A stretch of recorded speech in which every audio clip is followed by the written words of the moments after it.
আসসালামু আলাইকুম, আমি আসিফ কিবরিয়া।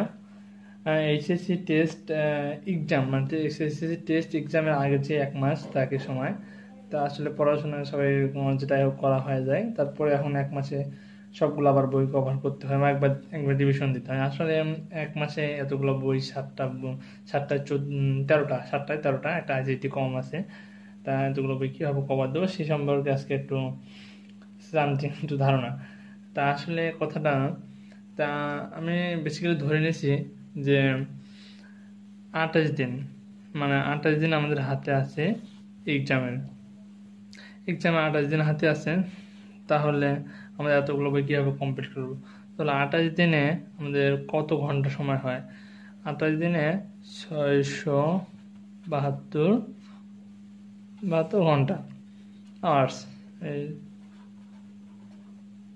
Hours second. তা এত ঘন্টা সময় পাবো আমরা হলো এই 7টা বই কভার করতে। আমরা 13টা বইকে 7টা ভাগে ভাগ করে নিয়েছি, 7টা বই। তা আসলে আমরা 7টা বইকে এত ঘন্টা পাবো সময়, 672 ঘন্টা সময় পাবো আমরা। তা ফাইনালি 672 ঘন্টা, তাহলে একটা করে বই কত ঘন্টা সময় পাচ্ছি?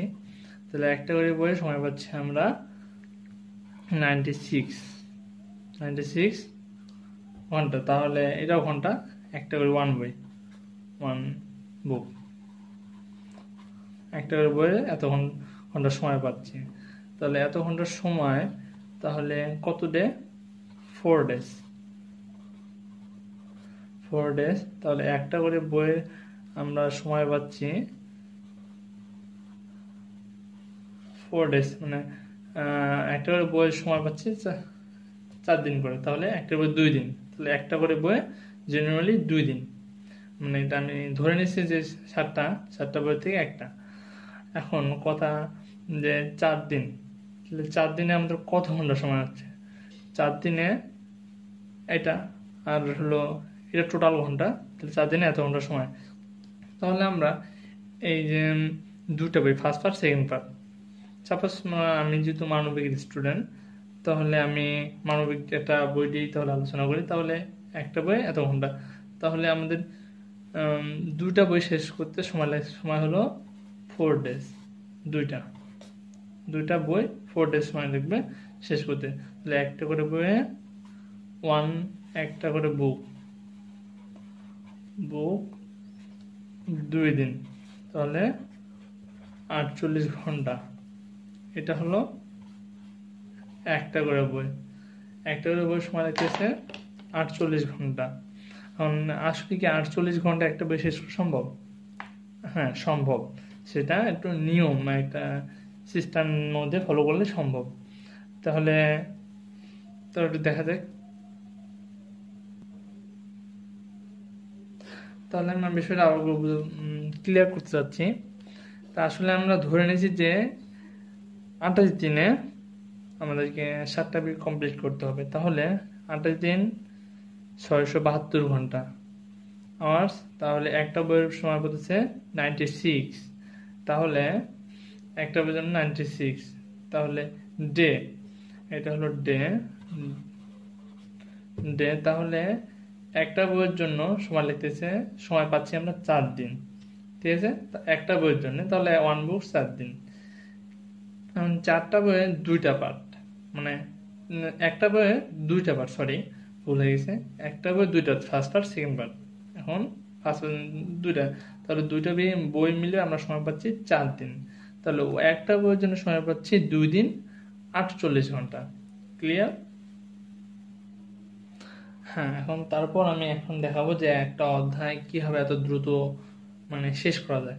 তা আসলে আমাদের একটা কথা মনে রাখতে হবে যে আমাদের পুরো বই মুখস্থ বা পুরো বই সবকিছু আসলে না, আসলে আমাদের সৃজনশীল, আমাদেরকে জাস্ট একটু মানে ধারণা রাখতে হবে জাস্ট এই বইটা সম্পর্কে, এই অধ্যায় সম্পর্কে। তো বাংলাদেশে নৃগোষ্ঠী জীবনযাত্রা, আসলে এইটা সম্পর্কে ধারণা রাখতে হবে।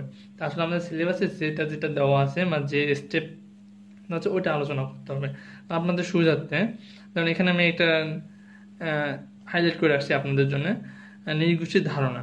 আসলে নৃগোষ্ঠীর ধারণা সম্পর্কে এইটুকু পড়বেন, জাস্ট কে কোন মতামত দিচ্ছে, কয়জন, জাস্ট 2টা মনে রাখলে এনাফ। একটা পার্ট গেল। সেকেন্ড, এখানে কয়েকটা নৃগোষ্ঠীর নাম আছে, তাদের নামগুলো পড়ে নেবেন। দ্বিতীয়ত হলো যেমন গারো। আসলে গারো সম্পর্কে আমরা ছোটবেলা থেকে জানি যে গারোরা কি, বা গারো সম্পর্কে জাস্ট একটু গারো উৎপত্তি, আসলে গারো কোথা থেকে এসেছে বা কোথা থেকে তার উৎপত্তি হয়েছে সেটা সম্পর্কে একটু ধারণা। তারপর এর সামাজিক বসবাস, এরা কিভাবে বসবাস করে এই সম্পর্কে একটু ধারণা। জাস্ট যেমন দেখেন এখানে 7টা স্টেপ দেওয়া আছে, আমি এখানে 4টা স্টেপ বেছে নিয়েছি, সরি 1 2 3 4, 4টা স্টেপ সামনে, মানে পুরো পড়ার দরকার নেই, জাস্ট 7টা এনাফ। আপনাকে তো পুরোটা লিখতে হবে না, তাহলে মূল মূল পয়েন্টটা দেখে দিলে হবে, এই 7টা দেখে দিলে এনাফ। সেকেন্ড, তেমন তারপরে এখানে আমি একটা ভালো মূর্তি এখানে দাগাই নিচ্ছি, এখানটা কারোর ভাষা কি, কারোর ধর্ম কি, তার ছেড়ে দরকার। তারপর সাঁওতালদের সম্পর্কে একটু জেনে নেবেন। তারপরে সাঁওতাল কোথা থেকে উৎপত্তি, আসলে এখানে 3টে স্টেপ থাকে, উৎপত্তি, সমাজ ব্যবস্থা, আর হলো মানে সাংস্কৃতিক, মানে তারা কোন সংস্কৃতিতে, আসলে এটা এইটুকু 3টে স্ট্রোন। মণিপুরি, উৎপত্তি, তারপরে দেখেন এখানে উৎপত্তি, সমাজ ব্যবস্থা, সাংস্কৃতিক, এই যে এটা 3টে স্টেপ, প্রতিটা জিনিসের 3টা। তবে আমি আর একটা জিনিস দেখাই, মা, এই যে উৎপত্তি, সমাজ জীবনযাত্রা কীরকম, আর সাংস্কৃতিক। তারপরে ফাইনালি রাখাইন, যারা রোহিঙ্গা বলা হয়, আরাকান রাজ্য থেকে এটা আসছে। তা আসলে রাখাইন সম্পর্কে অত কিছু বলার নেই, জাস্ট রাখাইন কোথা থেকে এসেছে, বর্তমানে যেহেতু রাখাইনদের সম্পর্কে একটু বেশি বাংলাদেশের সমস্যা, জাস্ট রাখাইন সম্পর্কে একটু ভালোভাবে বলবেন, এটা আসার সম্ভাবনা বেশি। জাস্ট আমি দেখাচ্ছি যে আসলে কীভাবে মানে বইটা শেষ করা যাবে এই স্টেপ। হ্যাঁ, আমি কিন্তু মাঝখানে ছেড়ে আসলাম, আমি কয়েকটা পেজ ছেড়ে আসলাম, আসলে আমার সিলেবাসে এগুলো নেই। রাখাইনটা আছে, রাখাইনের উৎপত্তি কোথায়, রাখাইন কীভাবে আসছে, তার ধর্ম কী, তারা কেন, বাংলা আপডেট নিউজ তো সবাই প্রধান, যে বাংলাদেশে কেন আসলো না আসলো এগুলো সম্পর্কে, সাংস্কৃতিক জীবনধারা কীরকম, এইটুকু দেখেন। একটা এটা হলো মেবি কত পেজের দেখি একটু, এখান থেকে একটু, তাহলে এখানে আমি দেখি এটা সাইড থেকে, তো তাহলে একটু মাইনাস করে দেখি।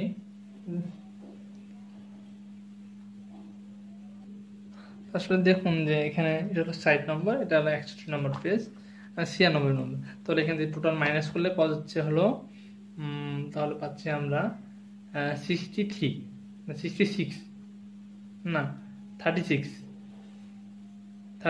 মানে 36টা পেজ। আসলে 36টা পেজের মধ্যে আমার যে কটা মূল অপশন এগুলো, এইভাবে যদি আপনি এই বইটা শেষ করেন, ইনশাল্লাহ আশা করা যাচ্ছে যে আপনার এই সিস্টেমের মধ্যেই বইটা শেষ হবে 24 ঘন্টা। আসলে আপনাকে একটা বই পড়তে টোটাল, এটা তো খাওয়া দাওয়া ঘুম সব আছে এখানে, তাহলে আসলে আপনাকে একটা বই পড়তে ডেইলি 6-8 ঘন্টা, 6 থেকে 8 ঘন্টা যদি পড়াশোনা করা যায়, তাহলে একটা এভাবে 2 দিন, তাহলে 6-12 ঘন্টা।